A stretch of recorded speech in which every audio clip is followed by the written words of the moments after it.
নমস্কাৰ এই মুহূৰ্তত আহি পৰিছে ৰাতিপুৱাৰ কেইবাটাও বিগ ব্ৰেকিং নিউজ। আজি হৈছে 19 এপ্ৰিল। গোটেই অসম তথা ভাৰতৰ বিভিন্ন প্ৰান্তৰ পৰা যুগত হৈছে কেইবাটাও গুৰুত্বপূৰ্ণ খবৰ। এনেকৈ খবৰ নিতৌ পাই থাকিবলৈ চেনেলটি সাবস্ক্ৰাইব কৰি ভিডিঅ'টো এটা লাইক কৰিবলৈ নাপাহৰিব। আজিৰ আমাৰ প্ৰথমটো খুবেই গুৰুত্বপূৰ্ণ খবৰ হৈছে অসমবাসীৰ বাবে এটা ডাঙৰ খবৰ। উৎকট গৰম আগুৱাই আহিল, গৰমৰ বন্ধ হয় বন্ধুসকল। অৱশেষত সকলো স্কুল বন্ধ ঘোষণা কৰিছে। উৎকট গৰমৰ বাবে ছাত্ৰ ছাত্ৰীক লৈ ডাঙৰ সিদ্ধান্ত গ্ৰহণ কৰিছে প্ৰশাসনৰ। এইবাৰ আগুৱাই অনা হল গৰমৰ বন্ধ। 22 এপ্ৰিলৰ পৰাই আৰম্ভ হ'ব গৰমৰ বন্ধ। 22 এপ্ৰিলৰ পৰা 1 জুনলৈ গৰমৰ বন্ধ ঘোষণা কৰা হৈছে। পুনৰ 2 জুনত খোলা হ'ব শিক্ষা অনুষ্ঠানসমূহ। বৃহস্পতিবাৰে জাননী প্ৰকাশ কৰিলে শিক্ষা বিভাগে। বন্ধ খোলাৰ পিছত শিক্ষকে অতিৰিক্ত পাঠদানৰ ব্যৱস্থা কৰিব লাগে বুলি ঘোষণা কৰিছে। চৰকাৰী বেচৰকাৰী সকলো শিক্ষা অনুষ্ঠানৰ বাবে প্ৰযোজ্য এই নিয়ম। গ্ৰীষ্ম প্ৰৱাহে দহিছে চুবুৰীয়া ৰাজ্য আৰু পশ্চিমবংগক। লগতে কালিম্পং আৰু দাৰ্জিলিঙত প্ৰযোজ্য নহয় এই নিৰ্দেশনা। উৎকট গৰমৰ বাবে ছাত্ৰ ছাত্ৰীক লৈ ডাঙৰ সিদ্ধান্ত গ্ৰহণ কৰিছে হয় বন্ধুসকল। এটা ডাঙৰ খবৰ, এটা গুৰুত্বপূৰ্ণ খবৰ মোক কৰিছে। অৱশেষত সকলো স্কুল বন্ধ ঘোষণা কৰিছে চৰকাৰে। তাৰপিছত অসমবাসী ৰাজুক আমাৰ 2 নম্বৰটো খুবেই গুৰুত্বপূৰ্ণ খবৰ, লগতে ডাঙৰ খবৰ। প্ৰকৃতিৰ ৰুদ্ৰৰূপ ধুমুহা শিলাবৃষ্টিত শতাধিক পৰিয়ালৰ হাহাকাৰী মুহূৰ্ত। অসমবাসী ৰাজুক আন এটা ভয়ংকৰ খবৰ। ৰাজ্যত পুনৰ ভয়ংকৰ ধুমুহা আৰু শিলাবৃষ্টিৰ ঘটনা সংঘটিত হৈছে। ধুমুহা শিলাবৃষ্টিত পৰিয়ালত হাহাকাৰৰ ঘটনা সৃষ্টি হৈছে। প্ৰকাণ্ড গছ বাগৰি পৰাত বহু লোকৰ গড় ক্ষতিসাধন হৈছে। কেৱল এয়াই নহয়, বিধ্বংসী ধুমুহাত গৃহহাৰা হৈছে বহুতো পৰিয়াল। ভাৰত ভূটান সীমান্তত ধুমুহাৰ তাণ্ডৱ চলিছে।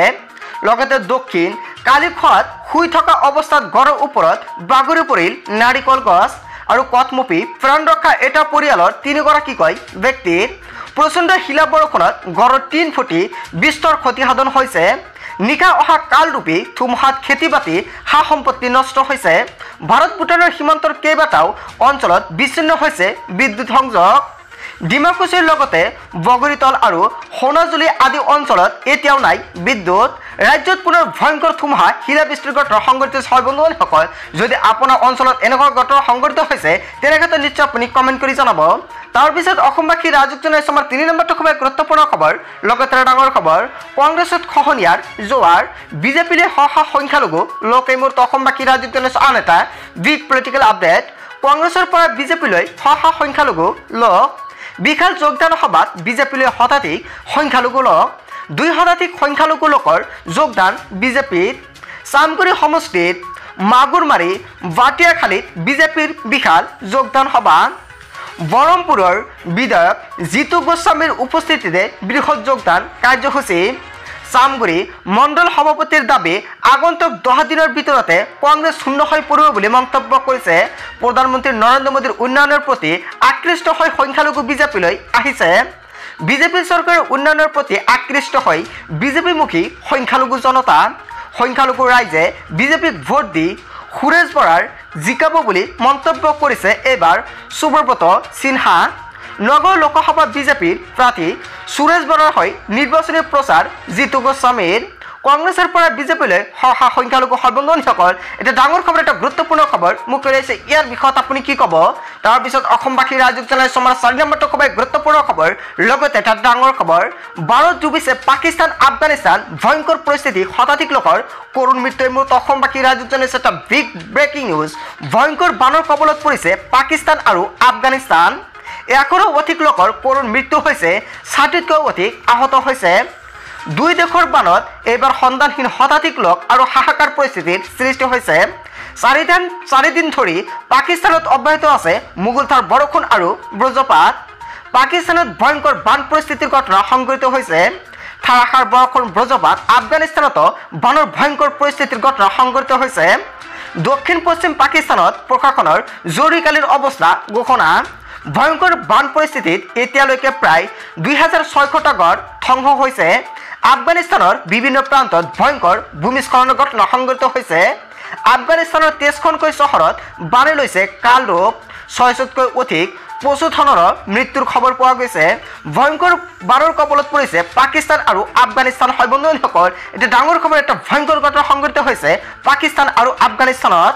তাৰপিছত অসমবাসী ৰাজুক জনাইছে আমাৰ 5 নম্বৰটো খুব গুৰুত্বপূৰ্ণ খবৰ লগতে ডাঙৰ খবৰ অচিৰে কোন কংগ্ৰেছী বিধায়কে পিন্ধিব গেৰুৱা বসনে মূৰত অসমবাসী ৰাজ্যজনে আন এটা বিগ ব্ৰেকিং নিউজ লোকসভা নিৰ্বাচনৰ পূৰ্বে আন এটা ডাঙৰ খবৰ মুকলি আহিছে নিৰ্বাচনী গৰম বতাহৰ মাজতে এটা ডাঙৰ খবৰ কংগ্ৰেছ আৰু কেইবাজনো বিধায়কে যোগ দিব বিজেপিত মন্ত্ৰিত্বৰ লগত গেৰুৱা হ'ব বিচাৰিছে কংগ্ৰেছী বিধায়ক বহুকেইজন কংগ্ৰেছী বিধায়কে যোগাযোগ কৰিছে বিজেপিৰে ৰাজ্যিক বিজেপিৰ সভাপতি ভৱেশ কলিতাৰ এই বিস্ফোৰণ মন্তব্য লগতে ৰেকিবুদ্দিন আহমেদ আৰু জাকিৰ হুছেইন শীঘ্ৰেই সলনি কৰিব পাৰে দল শীঘ্ৰেই কংগ্ৰেছ ত্যাগ কৰিব পাৰে ৱাজেদ আলী আৰু চৌধুৰীয়ে হয় বন্ধুসকল অৱশেষত ৱাজেদ আলী চৌধুৰীয়ে দল ত্যাগ কৰিব পাৰে দল এৰিব বিচৰা কংগ্ৰেছীৰ দীঘলীয়া তালিকা হেনো আছে ভৱেশ কলিতাৰ হাতত ভৱেশ কলিতাই সংবাদ মাধ্যমৰ আগতে ক'লে এই কথা অগপৰ সৈতেও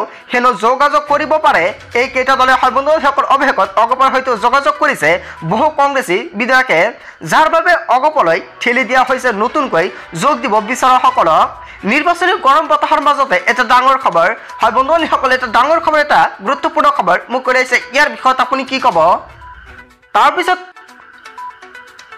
তাৰপিছত অসমবাসী ৰাজ্যক জনাইছে আমাৰ ছয়মাত্ৰ খুবেই গুৰুত্বপূৰ্ণ খবৰ লগতে ডাঙৰ খবৰ 19 এপ্ৰিলত বন্ধ থাকিব কেইবাখনো ৰাজ্যৰ শিক্ষা অনুষ্ঠান 19 এপ্ৰিলত বন্ধ থাকিব দেশৰ কেইবাখনো ৰাজ্যৰ শিক্ষা অনুষ্ঠান কোন ৰাজ্যত 19 এপ্ৰিলত বন্ধ থাকিব শিক্ষা অনুষ্ঠান আজি হৈছে 19 এপ্ৰিল আৰু আজিৰ দিনত কোন ৰাজ্যৰ শিক্ষা অনুষ্ঠান বন্ধ থাকিব এতিয়া আপুনি সম্পূৰ্ণকৈ জানি লওক তালিকাত অৰুণাচল প্ৰদেশ অসম বিহাৰ ছত্তীশগড়কে ধৰি মধ্যপ্ৰদেশত বন্ধ থাকিব শিক্ষা অনুষ্ঠান মহাৰাষ্ট্ৰ মণিপুৰ মেঘালয় মিজোৰাম নাগালেণ্ড লগতে ৰাজস্থানতো বন্ধ থাকিব শিক্ষা অনুষ্ঠান ছিকিম তামিলনাডু ত্ৰিপুৰা উত্তৰ প্ৰদেশ উত্তৰাখণ্ড আৰু পশ্চিমবংগতো বন্ধ থাকিব শিক্ষা অনুষ্ঠান কেন্দ্ৰশাসিত অঞ্চল আন্দামান আৰু নিকোবৰতো থাকিব বন্ধ শিক্ষা অনুষ্ঠান বন্ধ থাকিব জম্মু আৰু কাশ্মীৰ লক্ষাদ্বীপ আৰু পুডুচেৰীৰ শিক্ষা অনুষ্ঠানত লোকসভা নিৰ্বাচনৰ বাবে বন্ধ থাকিব শিক্ষা অনুষ্ঠানসমূহ 21খন ৰাজ্যসহ কেন্দ্ৰশাসিত অঞ্চলক সাঙুৰি প্ৰথম পৰ্যায়ৰ